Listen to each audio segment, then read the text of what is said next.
ကျွန်တော်တီထားတဲ့သမိုင်းတွေအလိမ်ညာတွေဖြစ်နေကြရင်ကောအီဂျစ်ပီရမစ်ကြီးတွေဆိုတာတကယ်တော့အုတ်ခဲနဲ့လှုပ်ထားတာမဟုတ်ပဲကဘာကြီးကိုဖျက်ဆီးမဲ့ဆက်ရန်တရားကြီးတွေဖြစ်နေကြရင်ကောဘာမျိုးကာဝယ်ပေးနေတဲ့တူးသီးသောခေါင်းဆောင်ကြီး Optimus Prime တကြာဆုံးသွားခဲ့လူသားရဲ့ကံကြမ္မာဘယ်လိုဖြစ်လာမလဲမင်္ဂလာပါခင်ဗျာ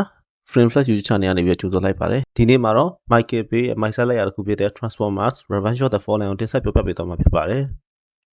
ဇလန်ဆာမှာတော့လွန်ခဲ့တဲ့နှစ်ပေါင်းများစွာကတည်းကဆေးဥတွေကကမ္ဘာမြေကိုရောက်နေကြတာဖျားထားပါတယ်သူတို့ကဒီမှာနေ Sun Harvester လို့ခေါ်တဲ့နေကိုဖျက်ဆီးပြီးတော့စွန့်ရင်ထုတ်တဲ့စက်ကြီးကိုလာတိစောက်ကြတာပါဒါပေမဲ့တက်ရှိရရှိနေတဲ့ဂျိုမဖျက်ဆီးရအောင်ဆိုတဲ့စီကံကြောင့် Brian တွေအချင်းချင်းပြတ်တိုက်ခဲ့ကြပြီးတော့အဲ့ဒီစက်ကိုဖွင့်လို့ရတဲ့ Matrix ကိုဝတ်ထားခဲ့ကြပါတယ်အဲ့ဒီအညိုတွေကအခုကျွန်တော်တို့ရဲ့ခေတ်သစ်ကမ္ဘာမှာပြန်ဆလာပါပြီ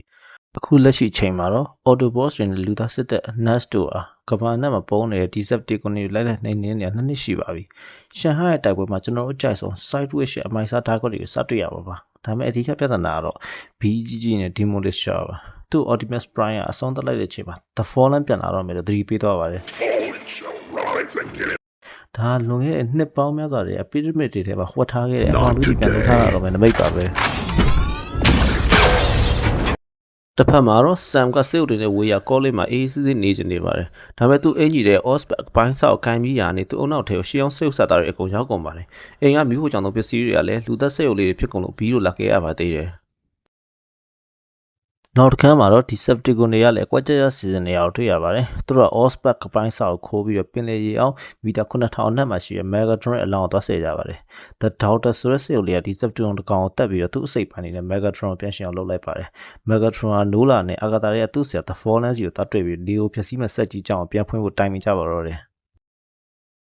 အဲ့အချိန်မှာတော့ Sam ကကောလေးကိုရောက်နေပြီးတော့ Alice ဆိုတဲ့ကောင်မလေးကသူ့ကိုလာဖျောင်းပေမဲ့တကယ်တော့သူမကလူသားသစ်ဆောင်လာတဲ့ Decepticon လူသက်စေုပ်ကြီးဖြစ်နေပါတယ်။သူမရဲ့ရှာတန်ကျိုးရှည်ကြီးဖြစ်သွားပြီး Sam ကိုတတ်ဖို့ကြိုးစားပါတော့တယ်။ Sam က Alice ကရန်ကနေလွန်အောင်ကောလေးဝင်းထဲမှာအသေးအတန်ပြေးရပါတယ်။ Alice ကလည်းစေုပ်ပုံစံနဲ့နေရန်ကိုကြောဖြတ်ပြီးအရှိန်ဟုန်နဲ့ကိုလိုက်ဖမ်းတာပါ။ Sam နဲ့သူ့တကယ်ချင်း Leo နဲ့ Makila တော့လည်းကားနဲ့ထွက်ပြေးကြရပါတယ်။နောက်ဆုံးမှာတော့ Makila Alice ကိုကားနဲ့တိုက်ပစ်လိုက်လို့ Alice တယောက်လည်းအပိုင်းပိုင်းဖြစ်ပြီးတော့တည်ဆုံးသွားခဲ့ရပါတယ်။ Alice ကလွတ်ပြီဆိုရင်ပဲ Decepticon တွေက Sam တို့ရဲ့ကားကိုမပြီးတော့ဖမ်းသွားကြပါတယ်။သူတို့က Sam ကိုစက်ရုံတစ်ခုထဲခေါ်သွားပြီးတော့ Megatron ရှေ့ကိုပို့လိုက်ပါတယ်။ Megatron က Sam ရဲ့အုံနောက်ထဲကနေရှေးအောင်တင်ဂီတာတွေကိုထုတ်ယူဖို့အတွက် The Doctor ဆိုတဲ့စေုပ်လေးကိုသုံးပြီးတော့ Sam ရဲ့နှာခေါင်းထဲကနေစေုပ်လေးတစ်ကောင်ထည့်ဖို့ကြိုးစားပါတယ်။အဲ့ဒီအချိန်မှာပဲ Optimus Prime နဲ့ Bumblebee တို့ကစေုပ်နဲ့အရှိန်နဲ့ဖောက်ဝင်ပြီးတော့ Megatron နဲ့အခြား Decepticon တွေကိုပြင်းထန်တိုက်ခိုက်ပါတော့တယ်။ Optimus က Sam ကိုတောအုပ်ထဲထိဘေးကင်းအောင်ခေါ်ထုတ်သွားခဲ့ပါတယ်။တောအုပ်ထဲမှာတော့ Optimus တယောက်ထဲနဲ့ Megatron, Starscream နဲ့ Grindor ၃ကောင်လုံးကိုကျိတ်နေရှင်းချတာပါ။ Optimus ကအရင်ကြက်ပြီးပဲ Sam ကိုကာကွယ်ရင်းနဲ့အောင်မြသွားတဲ့အချိန်မှာတော့ Megatron ရဲ့နောက်ကနေဓာတ်နဲ့ထိုးခံရပြီးကြာရှုံးသွားခဲ့ရပါတယ်။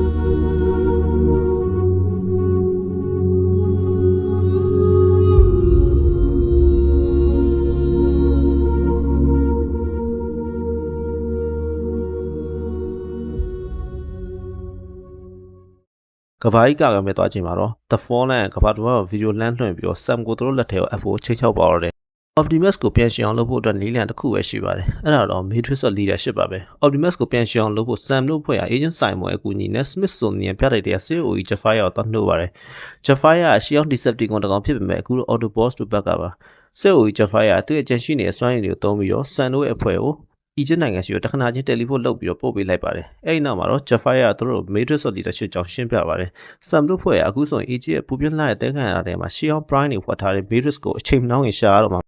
Sam, Makila, Leo နဲ့ Agent Simon တို့က Agent နဲ့ Jordan နယ်စပ်တစ်လျှောက်မှာ Decepticon တွေရန်ကိုရှောင်ရင်းပြေးကြပါတယ်။ဒီနေရာမှာ Sam ရဲ့ကောင်းတဲ့တင်ဂီတာတွေကိုပြန်ဖော်ထုတ်ပြီးတော့ဓမြောင်ရဲ့ထိပ်ဖျားလို့ခေါ်တဲ့နေရာကိုရှာဖွေရတာပါ။သူတို့ကရှေးအောင်စာအုပ်တွေကြားမှာ Decepticon ကင်းနောက်စေုပ်တွေရဲ့လိုက်လံပြစ်ခတ်မှုကိုလည်းအသေးအစရာရင်ဆိုင်ခဲ့ကြရပါတယ်။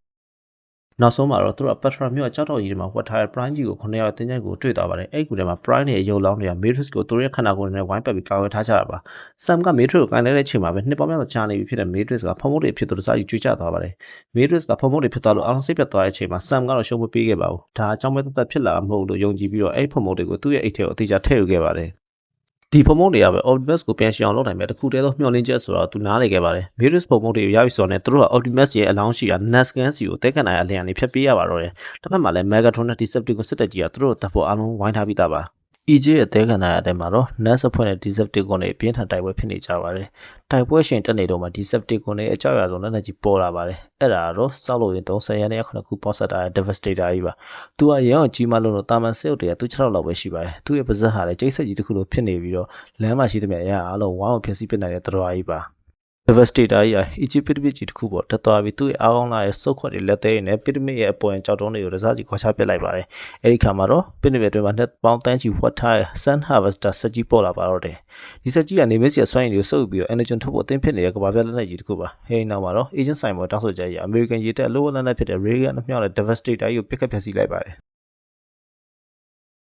နောက်တစ်ခါမှာတော့ Sam ကဖုံမုတ်တွေဖြစ်သွားတဲ့ Matrix ကိုယူပြီး Optimus ကြီးပြေးနေတော့မှာMegatron ပြစ်လိုက်လို့ခက်တာသေးသွားပါတယ်ဒါပေမဲ့လည်း Prime တွေကသူ့ကိုပြန်ရှင်းအောင်လုပ်ပေးလိုက်ပြီးတော့ Matrix ကလည်းအစစ်မှန်ပကတိအတိုင်းပဲဖြစ်သွားပါတယ်အဲဒီနောက်မှာတော့ Sam တယောက် Optimus ကိုရောက်သွားပြီးတော့ Matrix နဲ့ Optimus ကိုပြန်ရှင်းအောင်လုပ်ပေးလိုက်ပါတယ်ဒါပေမဲ့ပြုံးမဲရှိပါသေးတယ် The Fallen ချက်ချင်းပေါ်လာပြီး Optimus ရဲ့ရင်ဘတ်ထဲက Matrix ကိုအတင်းအဓမ္မဆွဲနှုတ်ယူပါပါတယ် The Fallen က Pyramid ထိပ်ကစက်ကြီးကိုသွားဖွင့်နေတဲ့အချိန်မှာအားနေနေတဲ့ Optimus ကိုကူညီဖို့အတွက် Jetfire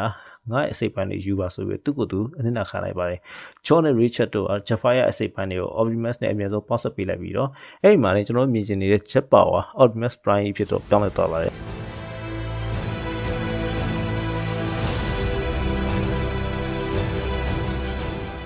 အတောင်ပံနေအမြောက်တွေနဲ့ Optimus Prime က Pyramid ထိပ်ကိုပြန်တက်သွားပြီးတော့ Sun Harvester ကိုတစားစီဖျက်ဆီးပစ်လိုက်ပါတယ်။တိုက်ပွဲကတကယ်ကိုအကျိတ်နေပါပဲ။ Optimus က Megatron ရဲ့မျက်နှာတစ်ချောင်းလက်နဲ့ဆုပ်ဖြတ်ပစ်လိုက်သလို The Fallen ကိုလည်းအပိုင်းပိုင်းပြအောင်တက်ခတ်လိုက်ပါတယ်။ Give me